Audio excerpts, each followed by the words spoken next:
Welcome to the Deep Dive, where we take your insights, articles, research, and really dig into them to find those surprising nuggets of knowledge. Today, we're plunging into something pretty profound. We're exploring what it means to be, well, truly informed about the divine. We'll be challenging some long-held assumptions about God, about Jesus, and maybe even about our own spiritual paths. Our source material for this is a book called The Kingdom is Here by Skylar Fiction. It's a collection of reflections on Christian pantheism. And it traces this really interesting journey the author took from cynicism to what they call a deep remembrance. It offers a genuinely fresh perspective. It really does. And what's so compelling, I think, is how it shifts the fundamental questions we ask. Instead of asking, what does God want from us? It pushes us to ask, what is God? So our mission today is basically to unpack that shift, to understand how this viewpoint might change how we see the world, suffering our place in it all. And hopefully we can do that without getting bogged down in really heavy, complex theology. Right, so this deep dive is really for you if you're curious about different spiritual ideas, maybe looking for a quicker way into some complex thoughts, or, just open to one of those aha moments where things connect in a new way. Okay, let's get into it. So Skylar Fiction starts very personally, describing what they call a spiritual flat world. God felt like a tyrant or a ghost, and religion was like a tribal chessboard. It sounds quite bleak, actually. It does, but then they describe seeing these cracks in the wall. Yeah, like small things, a child's laugh, the way trees are just still. Exactly, everyday moments. And these led to this inner voice described as coming from the marrow, saying, the kingdom is within you. And the author is clear, this wasn't about finding a new church or system. It was about remembrance. And that personal story really sets the groundwork for how Christian pantheism is introduced in the book. It's presented not as, another set of rules or beliefs, but as a basic recognition. A recognition that God isn't somewhere else. Right. Not elsewhere, but right here. Woven into every breath, every atom, it's already present. So the divine becomes something you sort of uncover. And Jesus, in this perspective, isn't the sole exception, but the prime example of realizing this truth. It's about developing a second sight, as the book says, learning to taste the sacred in your coffee. Exactly. It's about that level of immediate, everyday experience. So the core question the book poses is this. What if God is the whole? Not outside, not above, not separate, but so close we just forget to see it. This is called the sacred shift, away from God as a king on a throne, or a father figure up in the sky. And this is where language becomes really important, how we define God. The source clarifies three main views. Okay. First, theism. That's the idea that God is separate from creation, like a painter is separate from their painting. Got it. Second, panentheism. Here, God is in all things, but also extends beyond all things. God contains the universe, but isn't limited by it. Okay, a bit more complex. Yeah. And then third, pantheism, which is really the foundation here. It says God is all things. The source uses that painter analogy again. God is the canvas, the brush, the breath of the painter, the painting itself. It's all God. Wow. Okay, that's a big shift. And the implication for us, that's profound too. The author says, you are not apart from God, you are an aperture. Like an opening. Exactly. An opening in the fabric of the whole through which the universe becomes aware of itself. So my consciousness isn't just me looking out. In this view, no. It is the universe experiencing itself through you. Alan Watts is quoted saying something very similar. You are an aperture through which the universe is looking at and exploring itself. That reframes everything. Genesis isn't about sin and exile then. The book suggests it's more like a poem about separation, where the fall wasn't the beginning of evil, it was the beginning of forgetting that inherent unity. Forgetting you're the aperture. So what does that mean day to day? It means everything gets re-enchanted, basically. A flower isn't just pretty, it's holy because it is. Your breath isn't just automatic, it's divine, moving with the same rhythm as the stars. You stop searching for holiness, you just start recognizing it. Okay. Building on that, the book then looks at Christ. Not as an exception, but as a pattern. Right. It mentions Richard Rohr saying, Christ is not Jesus' last name. Christ is the eternal pattern of divine presence. Right, connecting it to concepts like the Greek logos or the Eastern Tao. Can you briefly explain logos and Tao for us? Sure. Logos, in Greek thought, often meant this universal divine reason, the underlying order of everything. Tao, in Taoism, points to the fundamental sort of unnameable flow or way of the universe.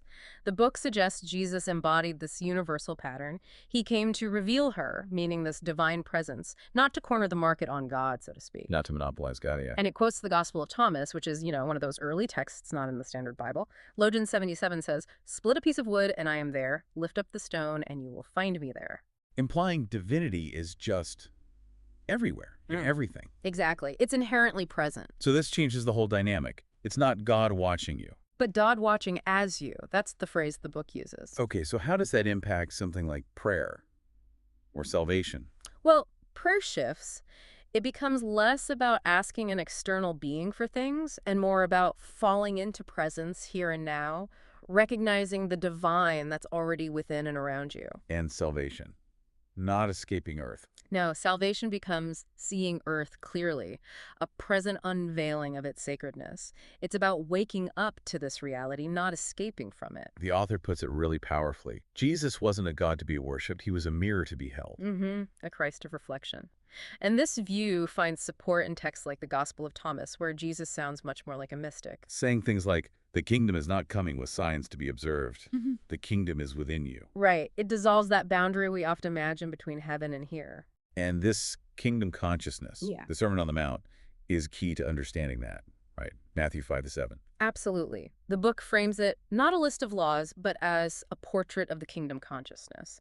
So when Jesus says, "Be perfect as your Father is perfect," the interpretation here isn't about achieving moral flawlessness through effort. It's about being. Yes, a state of being, a posture of surrender to that divine connection that's already inherent in you, not just behavior modification. This whole idea of Jesus as a mirror, not an object of worship, it leads the author into some pretty controversial territory. They talk about a great divergence between Jesus's original message and, well, the religion that formed later. Right. The book makes a bold claim. Jesus taught that the kingdom was now. But the church, especially through Paul, turned it into hierarchies, exclusion, theology focused on sin and separation. It even says, starkly, Paul gave us systems, Jesus gave us silence. That's quite a statement. It is. It sets up a tension that runs through the rest of the book. So if God is everywhere, in everything, then the practice changes too. It's not just believing in God. It becomes seeing God or her, as the author often uses in all things. So you wake up and think, the wind is sacred, my breath is borrowed, that stranger is holy. Yes, and this connects to what the book calls the original heresy disembodiment, that old idea that the spirit is good, but the body is bad or fallen. This perspective completely flips that script. It really does. It argues God begins where the garden began, not in law, not in fear, but in breath and body. It states very clearly, your body isn't your enemy, it's your altar. Your breath isn't background noise, it's God's first language. So just breathing becomes a sacred act, a liturgy. Essentially, yes. And the pause between breaths, that's called the Sabbath of the soul, is finding the divine in the physical, the biological, the immediate. And this approach extends even to difficult experiences, like trauma. The book says God isn't above trauma. But inside the work of healing it, which is a very different perspective. God is in your breath when you're hyperventilating, in your exhale when you finally let go, even in the therapist's room. The message is, you don't have to be perfectly whole to be holy. You just need to breathe again. That connection is always there, even in the midst of pain. So how does this frame suffering? Because that's often the hardest question. Does God cause it, prevent it? The book doesn't offer easy answers or neat theology there. Instead, it says, God is not above suffering, inside it. It poses the question, what if God isn't the one who stops the suffering? What if she's the one breathing you through it? Breathing you through it. That connects to the Hebrew word ruach. Exactly. Ruach means breath, spirit, wind. It suggests God's presence is like that vital breath within the experience, not a force intervening from outside. It points to a sort of resurrection is ongoing. Even if the physical body struggles, something else rises, some deeper strength, some fragile courage. This perspective really changes how you'd see the natural world, too. The Gospel of the Earth section talks about another Bible. Not written in ink, but in wind, in bark, bone, and breath. It's quite poetic. And it argues Christian pantheism doesn't just see nature as a symbol of God. Right, that's a key distinction. It recognizes nature as God, not crudely, but in the deep sense that God is the being of all beings. That Alan Watts quote comes up again here, doesn't it? About the environment. Yes. What we call the environment is actually you, seen from the outside. No separation. Which leads to a whole new basis for ethics. A new ethics, exactly. Not based on utility, nature is useful to us, but on sacredness. The world is sacred, therefore we act differently. Moving into ethics more broadly, the source highlights Jesus' command, love one another as I have loved you. And it connects that to the Tao Te Ching. The highest goodness is like water. It benefits all things and does not compete. The idea is that Jesus gives a mirror, not loopholes, moving from commandments to consciousness. Exactly. It's a shift in focus. The old law says don't murder. Jesus, in this interpretation, says don't even hate. And the book argues this isn't about making the rules harder. It's removing the bar. Removing the bar entirely because real life doesn't need rules. That's the claim. If you truly perceive the sacred in everyone and everything, You don't need to be told to be kind. you are kindness. It becomes a natural outflow, a flow of ethical love arising from that inner divine presence. So what about sin then, if it's not breaking rules? The book reframes it as acting out of disconnection, forgetting your wholeness. Like lying, harming, hoarding, those are symptoms of forgetting. Yes, forgetting the sacred in others, forgetting your connection to the source. Jesus, in this view, comes primarily to remind us of that connection, not to punish us for forgetting. So, if you're rooted in the whole, You will grow what the whole grows. Peace, gentleness, courage, compassion.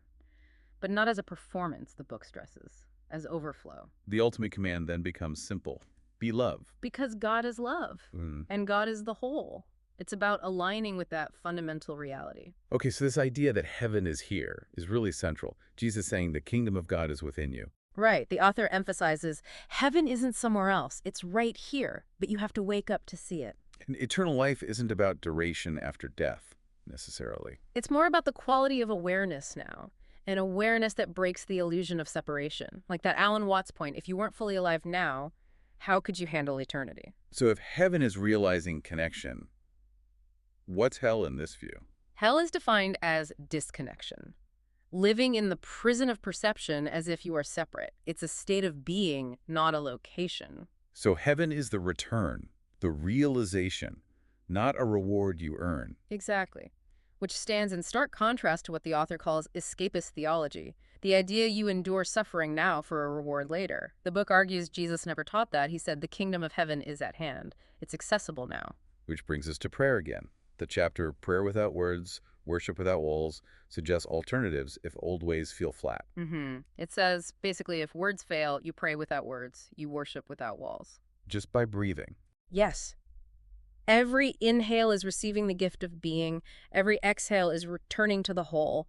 Silence isn't empty. It's the presence of presence. Even not knowing becomes a kind of knowing.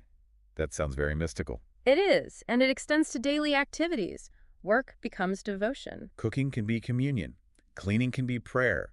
Gardening can be Genesis. Right. The sacredness isn't in what you do, but how you do it. With attention, with love, with awareness. Making the ordinary extraordinary through presence. No, the book anticipates pushback, which I appreciate. It tackles objections head on. First one, this isn't Christianity, it's heresy. And the author's response is pretty bold. Good. Okay, why embrace heresy? The argument is that this perspective is actually a retrieval of Christianity's oldest intuition, the idea that the divine isn't a distant god pulling puppet strings, but is as close as the breath in your lungs. So, if that original eminent view is now called heresy, maybe the definition of orthodoxy needs examining. Okay, next objection. You're just avoiding doctrine. The answer. Correct. Deliberately. The point made is that Jesus primarily used parables, stories, lived in mystery.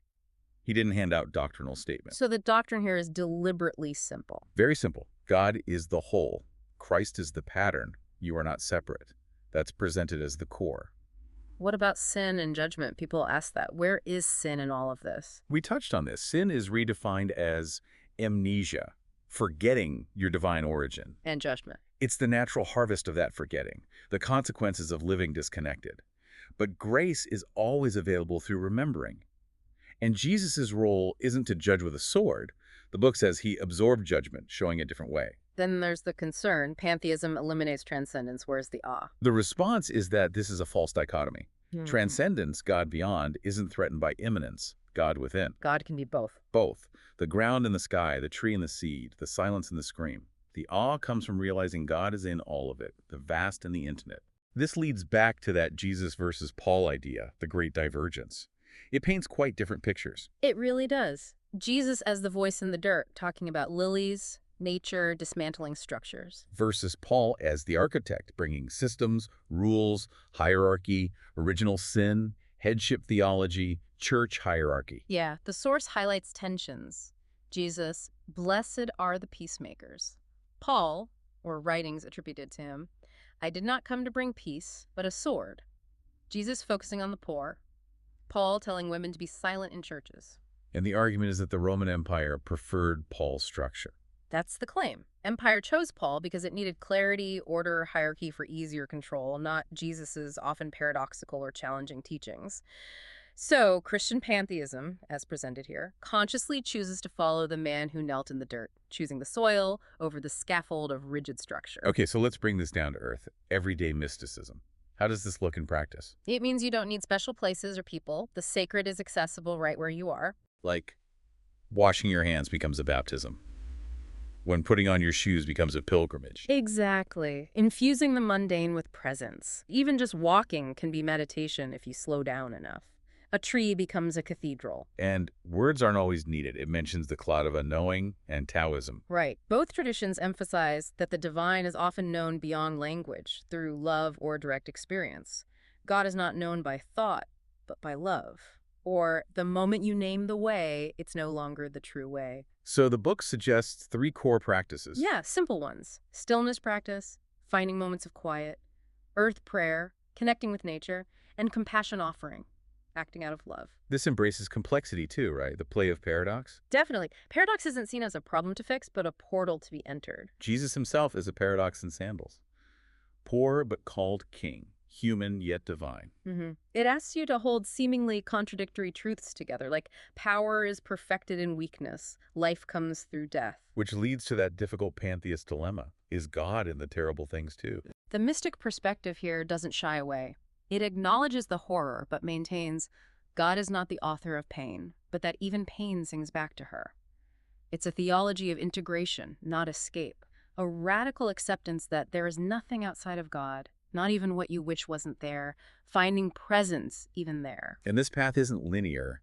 It's a rhythm of return, a spiral of forgetting and remembering. Yes, and doubt isn't failure. It's called holy fire, faith in disguise, that clears the way for deeper understanding. So when you forget, something simple can bring you back. A laugh, a bird. Exactly. And the book suggests practical ways to re-anchor. Take a slow sip of water, put your hand on your heart, feel your feet on the ground. Simple grounding techniques. Nature's cycle, fall, rot, return, teaches us about dormancy too. Right. There's no shame in feeling empty or fallow. That's part of the process. The paradox again.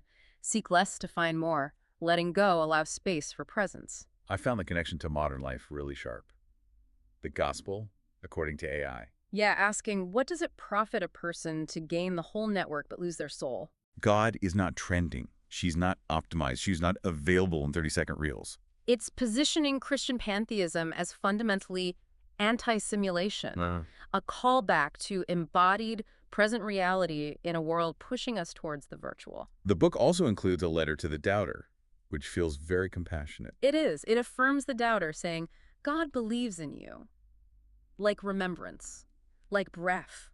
It validates reasons for doubt, religious betrayal, unanswered prayer. And it suggests maybe the God you rejected wasn't really God? Exactly. If the God you rejected was petty, cruel, silent, you didn't leave God, you left the costume. Yeah. It even points to Jesus' cry from the cross, why have you forsaken me? As evidence that doubt can be part of faith, maybe even faith in disguise. Which builds towards this really provocative statement. God is not a Christian. Powerful, isn't it? God never said, call me Christian, you did. Heresy here is turning Jesus' simple message into a restrictive corporate altar. And then the lines, God is not white, God is not male, God is not American. Challenging all those limited boxes we put God into. It's a call to recognize the divine's universality beyond our cultural projections. This is echoed so painfully and beautifully in the chapter, The God Who Let My Mother Die. Where the author says God didn't speak comforting words. No. Just the silence, the nurse saying she's gone. But the realization was she was there, just Weird. with, not fixing, but present. Faith became survival. and meeting God not because she spoke, but because she didn't leave. It's incredibly raw and finds God in the presence within the pain, not in the removal of it. Which leads to maybe the most shocking idea: kill your God so you can see her. It sounds like apostasy, but the book frames it as birth, letting go of the inherited, maybe even toxic images of God, trauma with a halo. Burning the idol in your head. Yes, so you can encounter the reality underneath. You will know her by the silence that stays after the constructed image is gone. This connects to I don't believe in God, I know her. Belief versus knowing. Right, like gravity, you don't believe in it, you just experience falling. The author says, I don't believe in God anymore, I know her. This knowing isn't intellectual, it's experiential, embodied. It walks through fire and says, she was there. A scent, not a system. And this knowing is found in simple places too, like with children. What the children know. Yes, calling children prophets, especially those with disabilities, saying, God lives in them, not metaphorically. The kingdom isn't some grand event, but a boy in a helmet laughing at a fart joke. A girl clapping because you remembered her name. That's the whole gospel. It's radical simplicity, finding the divine in unfiltered being, and the author connects this to other mystics. Julian of Norwich, Christ's mother. Laozi, the Tao does nothing yet leaves nothing undone. Paul Tillich, God is being itself. Showing these aren't new ideas but recurring intuitions across traditions. I'm not inventing anything, I'm remembering. But there's also honesty about the pitfalls, the danger and beauty. Yeah, admitting to sometimes using beautiful metaphors to spiritualize pain or avoid difficult feelings like loneliness. Sometimes I've chosen the metaphor because the truth felt ugly. That takes courage to write. It does, and it leads to that stark truth. God isn't always beautiful. Sometimes she's terrifying. Sometimes she's silent when you need her to scream. Embracing the whole picture, warts and all. So it all comes together in the Kingdom Manifesto. What's the core message there? It's a declaration.